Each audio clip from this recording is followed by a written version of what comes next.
And thank you so much for agreeing to do this. I know you're busy, and so really appreciate this. Really It's an appreciate your honor. time.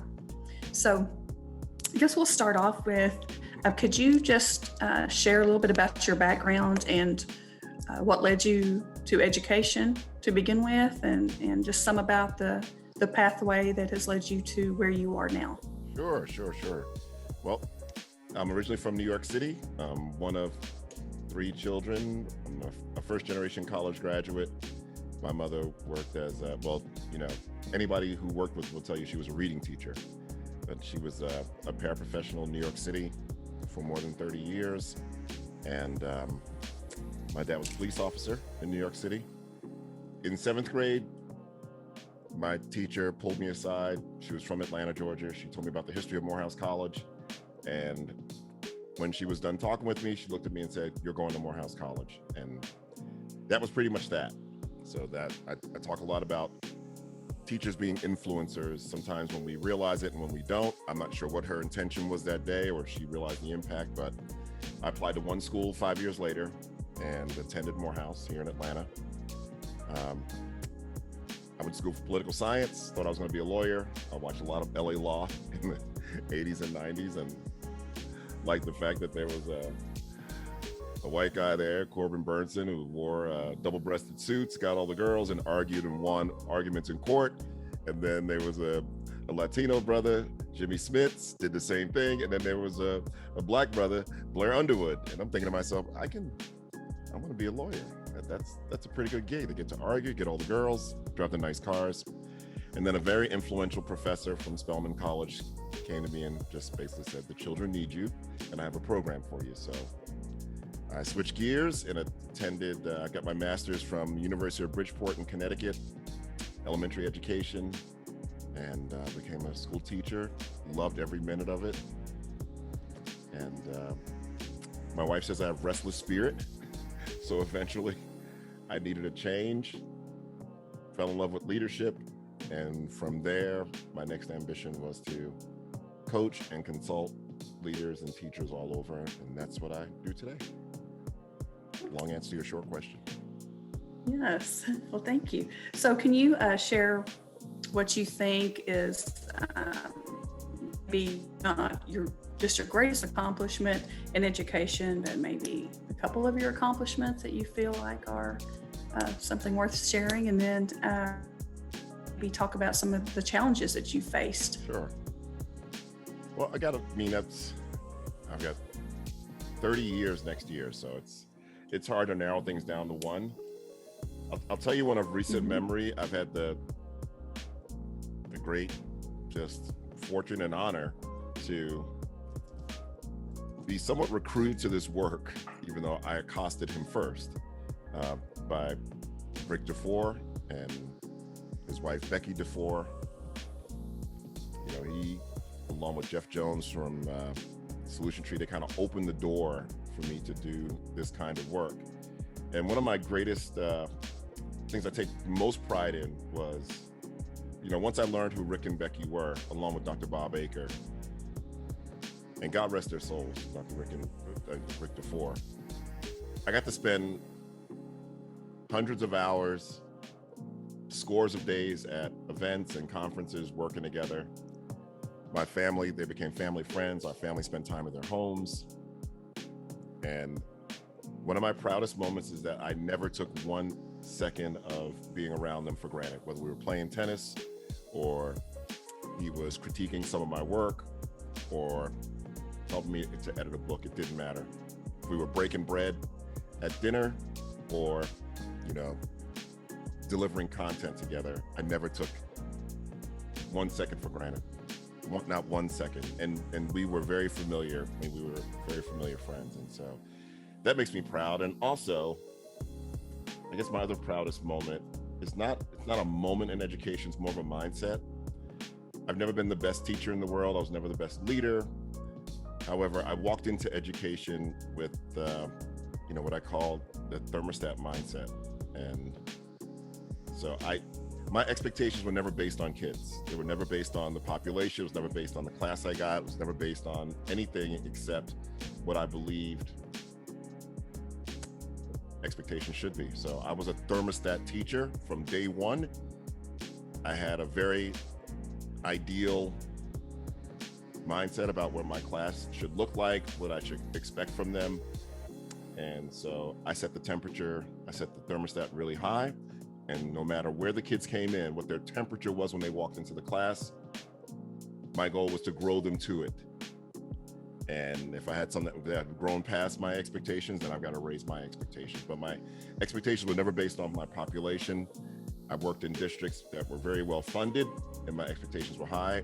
And then when I arrived to Atlanta, I inherited the worst performing school in the district and the worst performing district in the greater Atlanta area. And my expectations were just as high with support. So that to me is the mindset we should have as teachers and leaders, a thermostat mindset as opposed to a thermometer mindset.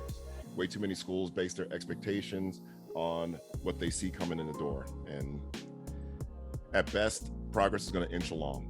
That's not visionary leadership. So I'm proud of that as well.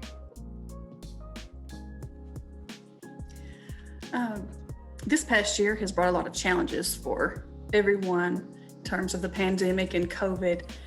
Can you talk a little bit about the adjustments you've had to make and maybe something that you learned during this time? Well, I mean, what we're doing right now is one thing I've learned is that we've got to learn to leverage technology. I'm old school. I want to meet with people. I want to see people. I want to feel the energy in the room. This type of communication has existed for more than a decade. And I would get offers to do it in dribs and drabs, maybe once or twice a year. And I never liked it, but I had to learn to like it and learn to get better at it. And so, you know, being able to turn on a dime is really important. And that's what my example is super minor in the grand scheme of things. I mean, teachers and educators and support staff and support professionals turned an entire industry upside down in a weekend. And so, Exactly. yeah. So I guess one thing I'm proud of is, you know, after coming out of a catatonic state for about 3 weeks, you know, you had to learn to reinvent yourself some. And I'm not gonna lie to you, I was in a catatonic state for about 3 weeks. You were watching your calendar just melt away, and you're not sure if your message is gonna be as relevant moving forward. So that's so one of the things I think the pandemic has taught us is that less is more. We've been complaining for 50 years that we got too much to teach and too little time, right? And now we have an opportunity to bring that to pass. And it's gonna really challenge us to walk our talk and make sure less is more. I think another thing we learned is to assume nothing with kids. There was a lot of hand wringing last summer about kids coming back broken and shattered and damaged. And you know, I heard very, very strong teachers talking about, on the one hand, all this learning loss, and on the other hand, I'm not gonna engage in instruction for 3 weeks because I need to hold my kids and hug them and make sure they're okay, and SEL and SEL, all important stuff, but it was based on nothing except perceptions and projection, well-intentioned, but again, assume nothing, prepare for everything, right? And respond based on evidence. And I think what we found is, while, yeah, it's been definitely disruptive, the kids have been pretty resilient. Kids have been pretty resilient. And I mean that in the states that opened earlier and ones that, I mean, there are a couple of major cities like opening this week for the first time in a year. And kids have been more resilient than we expected. And I think it teaches us a lesson to assume nothing and be careful about projecting brokenness on them. Because what turns out happening is the students in our care who can least risk being perceived as broken are the ones who suffer most, right? Because we project brokenness on them, and then our work goes from missionary work to charity work, and there's a whole different mindset to that. I think one of our biggest challenges is, as we open things back up and we try to figure out what this new normal is, to not try to go back and wear the same shoes we were wearing before. You know what I mean? We've got to figure out a way to be better on the other side of this. And that's that's a challenge because our industry is slow to change. As much as we usher in the next generation, we are the profession that creates all professions. We have challenges with change, and we will typically go back and try to do everything we've done before versus taking a step back and asking, what is it we can change and be better at moving forward.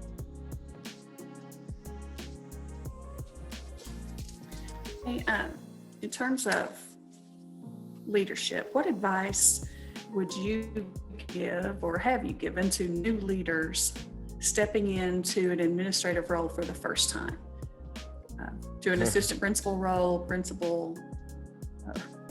You mean what advice would you give them? With the pandemic lens on, or just in general? Just in general. Okay, great. Just in general.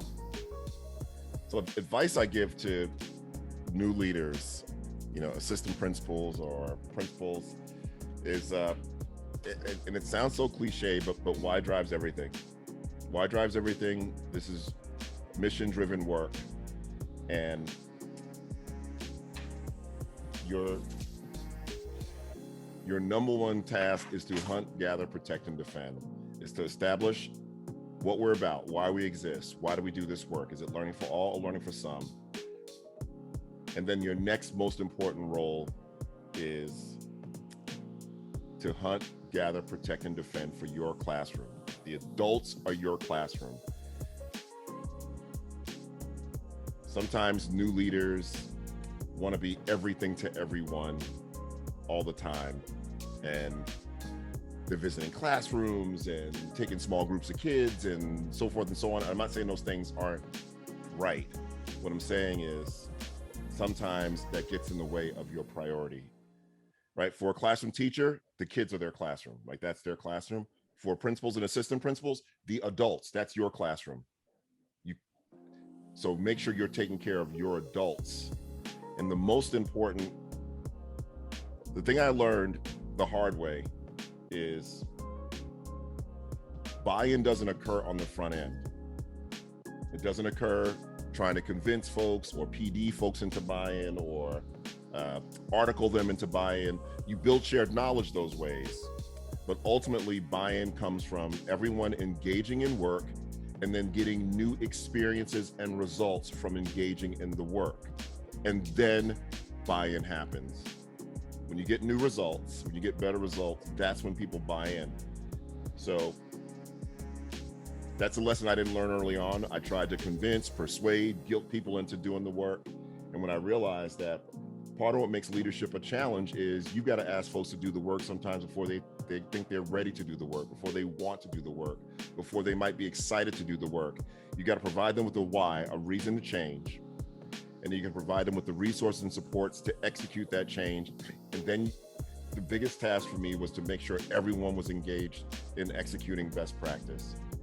And I tell new leaders that up front, that your gift card game is going to take a hit sometimes, that this is not a popularity contest, and implementing new practice isn't about everyone being on board and agreeing to on the front end. That's not how life works. Your job is to make sure that if we've made a case for implementing a new common assessment protocol and people are clear on why it's happening, it's aligned with our mission, the resources and supports are in place, your job is to make sure everyone is doing that work. Not everyone wants to do it or is excited about it or is bought in. They're not going to buy in until they execute the protocol with fidelity, get new results from the way their teams are working together, get new results based on what they do with the assessment data. That's when people buy in. And that's a message I don't hear a lot with new leaders, and I think it's one that I think we need to bang the drum harder on that one, because leaders come in and I talk to them all the time and I'm coaching them and they're really frustrated because they can't get things moving because they're waiting for people to be bought in, and that's not how it works. I think it's real important what you said about the why, because I know that in my experience, that's something that I forgot at different times in leadership was talking about the why. We talk about the how and the what, but sometimes we forget the why. And I think that's really important. That's so true, Dr. Davis. We talk about the how and the what so much.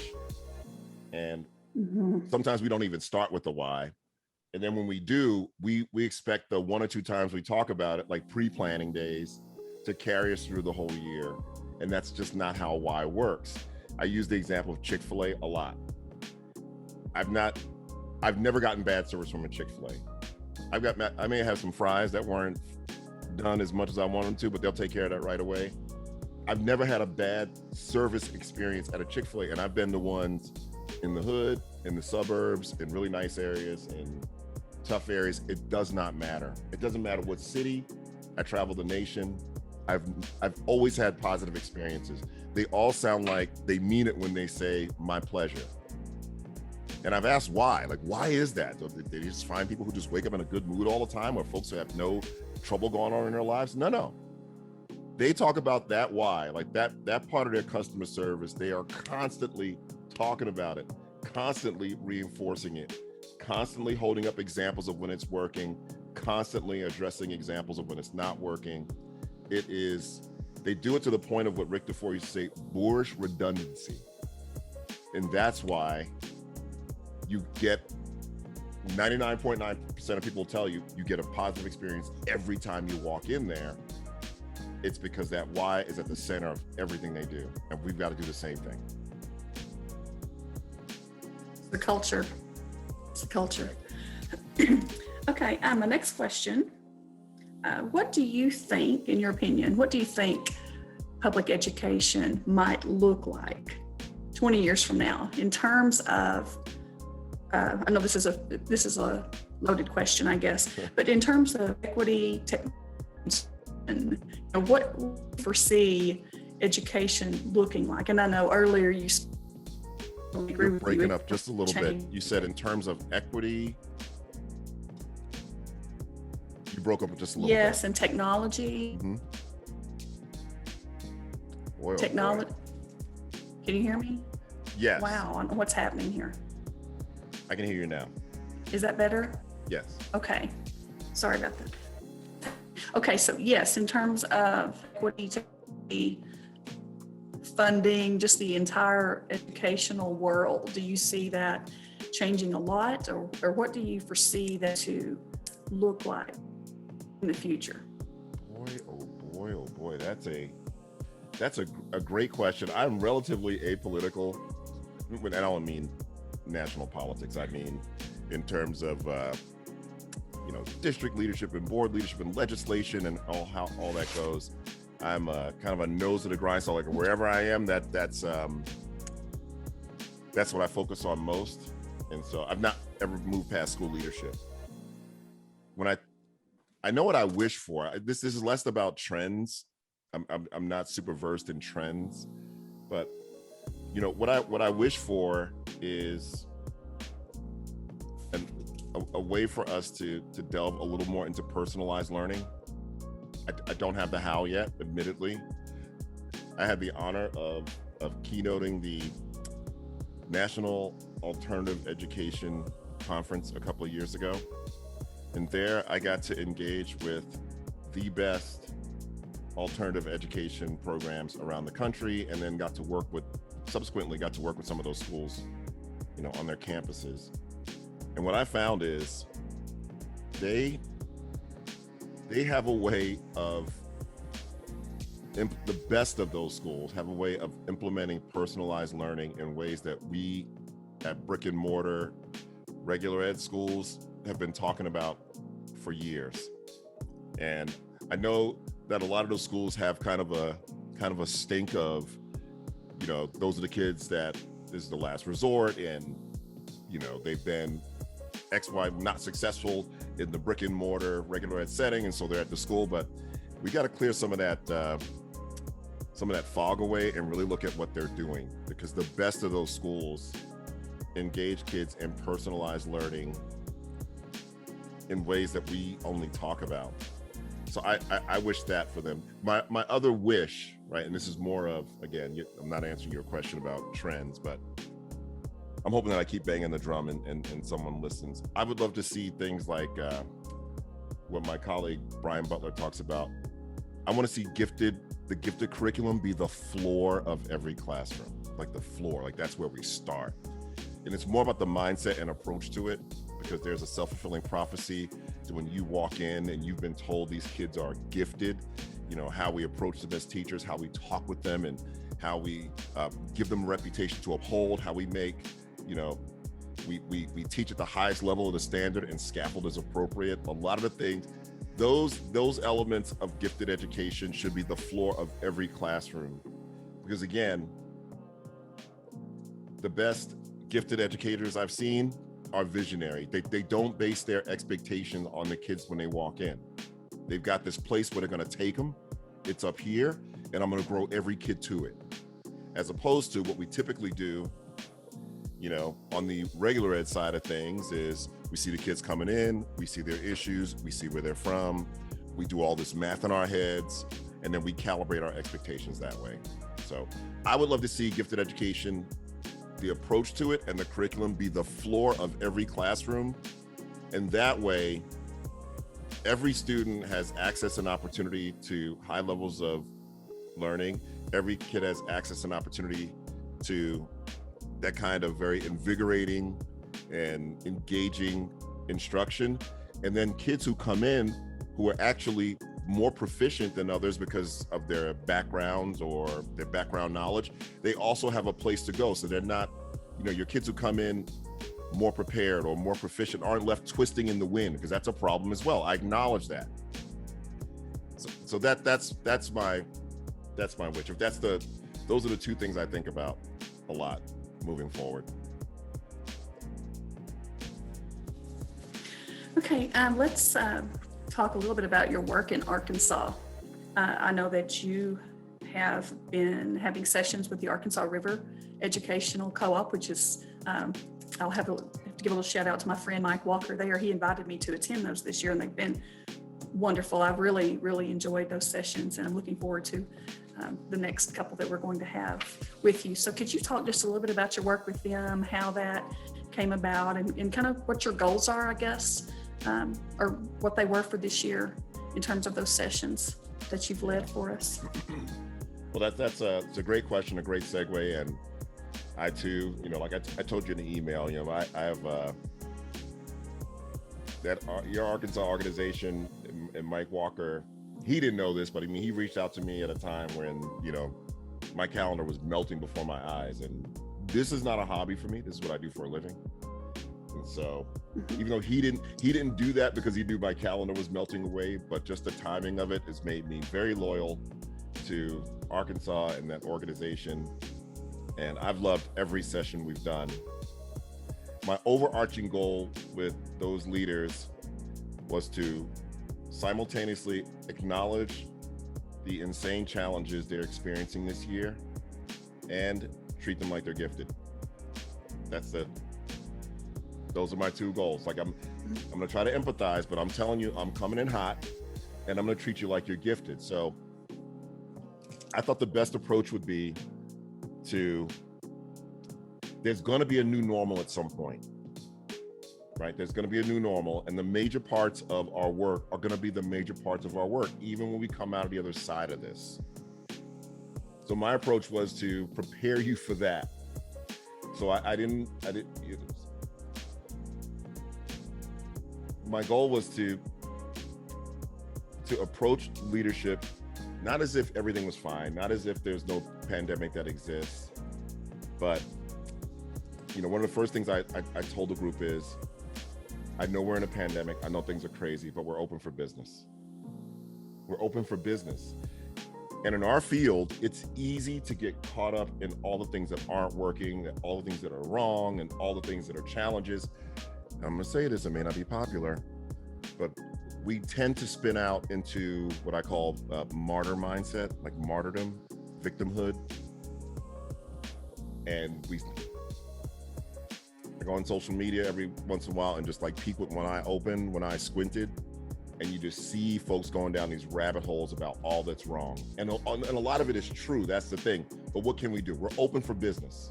So I'm going to treat this like we're open for business, and then our group can push back, give input and feedback, and we can calibrate things from there. But I'm going to come in like we're open for business. And so whether it's making sure that we keep the why of the work in front of us, right? Instead of submitting to chaos, mayhem, and disorder, we've got the why is more important than ever, right? Instead of making every conversation an ancillary conversation about race and culture and bias and social justice, which can become a distraction. Those are legitimate issues. I want to look at the racial, social justice, bias issues that exist on your campus right now, that you don't need to go to the store for this. You don't need to read another book. I'm telling you, there are things right here, right now, today that you can deal with, starting with what I call that universal equity. So those have been my two pushes, is to keep the why in place. Like this is the time where you've got to hold on to that why. The antidote to chaos is control, and the why is something you can control. And the other is with all the emphasis on equity and social justice and racism out here, you have things there right in front of you. They're right in front of you. Let me show them to you, and these are the things that move the needle, right? You don't need special training on this. You don't need to bring it to do a book study yet. Let's take care of the things that are right there on your plate right now. They're there every day. And I want to shine a light on them to show you that you've got equity and social justice issues that you can address starting tomorrow. And it's just been, I've really enjoyed the time. I love the 1 hour format, because I'm not crazy. I know how big, listen, I've never led schools during a pandemic, but I know how tough it was to take an hour out to, attend a meeting, attend a training, whatever it is. So I love the format. I love the sequence, and it's been great getting to know folks and arming them with some strategies and tools to move forward during these crazy times. The format, I agree with you. The format's been great. I know that just like you said, the 1 hour is difficult sometimes to anytime, but I think those have been, the format's been great. And I've really appreciated you being with us this year, and you have definitely been a light to me personally. I've enjoyed it. It's been great. You were definitely on my, last year I caught a glimpse of you on social media. I think a video or something you had, and I thought, I need to see this guy. I need to go, and so then when Mike reached out to me and he said, hey, we're going to have these Zoom sessions. Would you like to join us? I was all in for that. So awesome. Really appreciate that, and the work you've done, and the influence and impact that you've had here in Arkansas with our group. And I know that you're doing that across the nation. So that's incredible. And I thank you for that. Absolutely. Thank you for that. So Ken, that really wraps up all of my questions. Awesome. For you today. Do you have anything you want to add, or boy, additional things to share? Well, follow me on Twitter at Unfold the Soul, and I'll send you some information on how to get in touch with me. The last thing I'll say, because I know the timing of this newsletter is to finish strong. Absolutely strong. Listen, springtime, it's that time of year anyway where, we always say the kids are going nuts, and oh my God, the kids are off the chain. It's warm outside and fights are breaking out, or whatever it is. Mm-hmm. I did an informal research study at my own school, right? In the third year of hearing the same lament. And some of what I found was, when springtime came, after spring break and after testing was done, some of my teachers started slowly shutting things down in their classrooms, right?